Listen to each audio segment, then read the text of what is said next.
Magandang araw po, meron lang akong ibabahagi po ulit, no? Ang title po ay Pintuan ng Kaligtasan, no?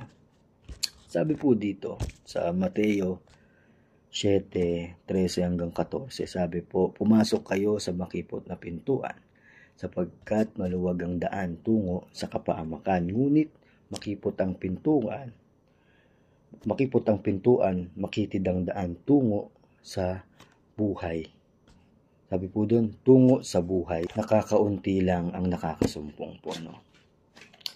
Isang katotohanan po, no, na mas maraming tao ang pupunta sa impyerno at kaysa pupunta ng langit.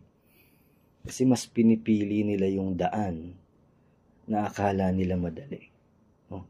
Ito po ang tatandaan po natin. Hindi po madali, no, ang papuntang langit. At wala ring shortcut.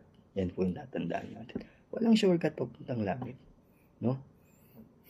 Yung nasabi ng Panginoon sa Revelation chapter 3 verse 20, nakatayo ako sa harap ng pintuan, at ang sino mang bubukas sa akin, papasok ako, at ako'y kasalo niya, no?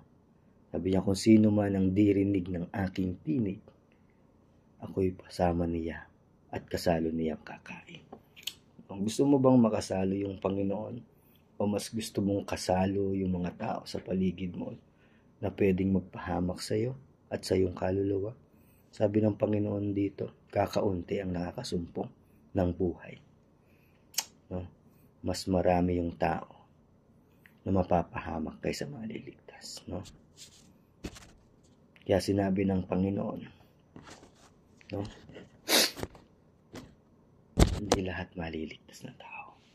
Pero kung kikilalanin mo siya ngayong oras na to bilang Diyos at sariling tigapagligtas, masasabi ko sa iyong pupunta ka ng langit, at pangako ng Panginoon yun.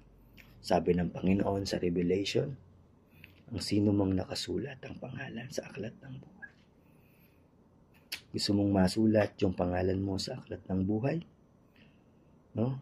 Ito yung dapat mong gawin, no? Kilalanin mong ikay makasalanan. Pangalawa, no, kumakatok yung Panginoon. Dinggin mo yung tinig ng Panginoon. Maniwala ka. Pangatlo, tanggapin mo siya bilang Diyos at sariling tagapagligtas. Sa papanong paraan, sabi mo itong panalangin na ito, Panginoon, patawarin mo po ako.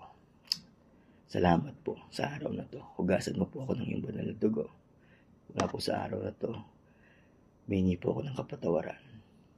Tinatanggap kita bilang Diyos at sariling tagapagligtas. At kung sumunod ka sa panalangin na yan, at pinili mo yung masikip na daan patungong langit kaysa dun sa malo na pwede kang mapahamak, at pinatahan mo ang Panginoong Jesucristo, binuksan mo yung pinto ng iyong tahanan sa puso, at naghari ang Panginoon, no?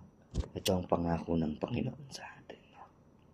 Ito po ay isa sa pinakapangako ng Panginoon. Yung pangako ng Panginoon, tayo ay makakasumpong ng buhay na walang hanggan. Tinanggap mo yung Panginoon, pangako ng Panginoon, sino mang tumanggap, halik sa Kanya, pinagkalooban niya ng karapatang maging anak ng Diyos. Meron na tayo ngayong karapatan.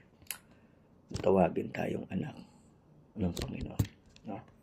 Pwede natin tawagin Ama ang Panginoon. Maraming salamat po. We pray na marami po kung makakilala at makilala po ninyo ang Panginoon kung paano namin nakilala. God bless po.